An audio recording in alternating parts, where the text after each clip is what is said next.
We've got evidence on the arts being used within health and to support health going back thousands of years. But over the last couple of decades in particular, we've actually started to get proper scientific evidence about the role that the arts can play, whether that's in the management or even treatment of certain health conditions, or whether that's in the broader aspects of promotion or prevention of ill health. I've just finished a report for the World Health Organization where we were synthesising the evidence base on arts and health, and this included the findings from over 3,500 studies, including randomised control trials focusing on outcomes, laboratory or qualitative studies looking at mechanisms, and also implementation and process evaluations. So that there is a very rich evidence base. Naturally, there is variation in the quality of that evidence, as we'd expect in any area of health. But there are now quite a large number of high quality studies, and particularly if we triangulate the findings from different methodological approaches, there are a number of areas where we're getting quite consistent messaging about what the arts can do for health. So we're sat here now in the Tate Exchange space, but just across the road of the Turbine Hall at Tate Modern, here now are all the galleries. And I think it's the experiences of art that Tate offers happen at so many different levels, different textures and tenures. And I do think just being able to sit with a piece of work and be quiet and introspective with it, if that's what you want, is just as valid as any active conversational making experience that you have here. Basically, Tate Exchange is a storytelling space, and we have all sorts of creative activities and workshops and conversations and installations, interventions, which could be a dance class or a social movement piece, to actually building a boat together, which is something we did in the space one day. And we have, particularly in Tate Exchange, because we work with groups that don't normatively have a voice in an institution like this. But there's also something really important and powerful of when somebody as an individual steps into that space of the collective and the welcome that they have, and they feel that they've got skills that they can offer and that are wanted and received, and again that they will be listened to and they'll be part of this group. And that's something which we hope, through the kind of work that we do and the conversations we have with people here, is to get them to realise that that happens here, but hopefully that can also happen for them out there as well. Often engaging in arts activities can be something that's fairly novel or stimulating for people to do. So there's quite a lot of literature suggesting this can help with things like building confidence and self-esteem if people are doing new tasks and finding pleasure and success in doing them. Also, this can help with things like building self-efficacy, people actually starting to believe they can do and succeed in things they haven't previously thought they could do. And interestingly, studies suggest that these traits that people can gain as a result of doing the arts can transfer into wider aspects of health and health behaviours. So, for example, the risk or likelihood that people are going to engage in health-promoting behaviours like exercise or good diet, or risk-taking behaviours. But also, arts activities can be things that involve social interaction. They can build social support networks, providing engagement, reducing loneliness. They can also provide opportunities for people to engage in new spaces, particularly ones within communities that can then normalise engagement with other community services, for example, health services as well. And also, we know a lot about the biological mechanisms of things that are going on. So, for example, engagement in the arts, reducing people's levels of stress psychologically, and also in terms of things like stress hormones, helping with emotion regulation, and also with associated inflammatory responses, and also supporting people's well-being and mental health more generally.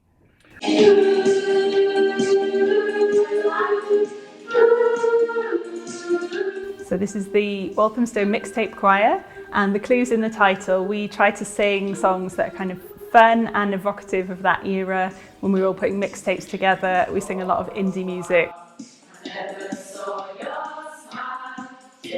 Scientists have looked at singing from lots of different angles. Anthropologists have looked at it as a form of sort of social engagement and prowess. And then neuroscientists have kind of looked at that to see, well, what's actually happening?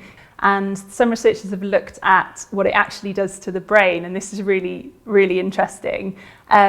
They have measured our brain responses when we are listening to music, and there's definitely a difference between if you are singing on your own or if you're listening to somebody singing on their own versus listening to a group of people singing in harmony. It's almost like a kind of 2 + 2 = 5 effect. If you listen to more than one person sing together, all these areas of your brain light up. So you're super stimulated, super engaged, and it's an emotional response as well. So yeah, there's loads going on.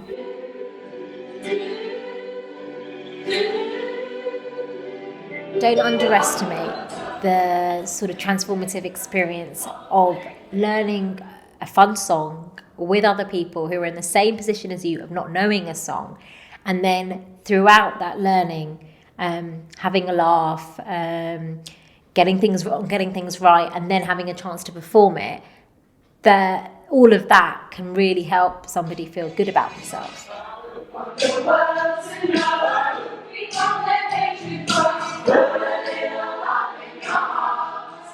So one of the research projects that I've been involved in was with a big network of choirs for people affected by cancer. And so when people experience cancer, they have lots and lots of different things that they have to deal with. They can be quite anxious, quite stressed, quite depressed, as well as all the physical fatigue and a loss of vitality, a loss of control. There's all sorts of things going on there. So joining a choir can be a really, really good thing for all of those things. And some of the research I've done has looked at whether the choir can have a direct impact on their mental health and their own feelings about their physical health as well. And we've shown in the past statistically significant results that show that anxiety, mental health, depression, all these things have shown improvement over a period of 3 and then 6 months being in a choir.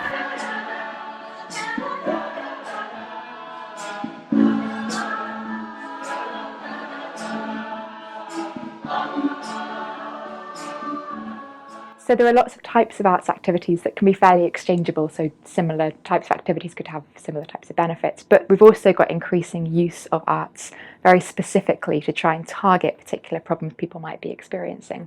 So for example, we've got programs for women who've got postnatal depression, where it's been found that singing workshops over 10-week periods can actually target some of the particular challenges faced by these women, like difficulties in bonding with their babies and actually specific aspects of their depressive symptoms. We've got programs looking at things like dance as a way of supporting people with Parkinson's disease or recovering from stroke, as a way of actually improving their gait, their balance, and also supporting them cognitively. And we've also got programs looking at things like childhood hemiplegia or one-sided paralysis, showing how things like magic tricks can be specifically interwoven with regular occupational therapy exercises to improve motor function. On the Not So Grim Up North research programme, we really focused our work around stroke survivors and how the arts and culture could actually support their recovery. And this was through a whole series of arts programmes within the hospital setting. So this would be things such as painting, printmaking. It may be engaging in different textile techniques that would actually encourage the mobility within their upper limbs. We also worked with musicians and dancers as well, which could actually then support their recovery in terms of balance or in lower limb movement. Arts activity added something that was much more enjoyable and didn't require as much conscious effort on their part, and it broke up the monotony perhaps of some of the other physiotherapy or physical activities that they had to do within the hospital setting. Arts Council England is the national funder and the national development organisation in England for the arts, museums and public libraries. Part of the civic role of the arts and culture has always been about playing some kind of role towards well-being. We're beginning to pay more attention to that directly in terms of clear strategic thinking and building understanding of what are the benefits here and how do we make sure that those are maximised. And that's not to move away from previous conceptions of the role of the arts in society, and we're not moving away from a focus on really high quality artistic experiences. We don't see these things as mutually exclusive. I think the one can reinforce the other. One of our roles as a sector development agency for the arts and culture in England is to make the case for the wider social impact of the arts. But part of the reason that we're doing this is to sort of invite further partnerships with the research councils, with NHS England, with Health Education England and others, so that we can collaborate to further build this activity. And indeed, we're working very closely with NHS England around particularly the rollout of social prescribing. We've been working with Public Health England around recent campaigns around positive mental health, positive mental wellbeing. We're working with Health Education England around ways to embed understanding of the potential of the arts for healthcare outcomes in training for trainee and newly qualified GPs. So it's not something that we're looking to do in isolation or looking to sort of lead from the arts. It's about us showing our commitment in order to sort of invite the collaborations that will really bring a bigger impact and create the change that will have those benefits, I think, right across arts and culture, community, healthcare, and wider society. Given the amount of evidence that suggested the benefits of the arts for lots of different aspects of people's health, we've recently done some analyses looking at whether this might potentially be linked in with things like mortality. Now, this has been proposed theoretically for a while in terms of the arts having evolutionary survival advantages potentially, but the other way of looking at this is that if the arts are actually helping to reduce the risk of things like mental or physical illness, or they're helping with health promoting behaviours or with the management of health conditions, then this might add up and actually start to have an association with mortality.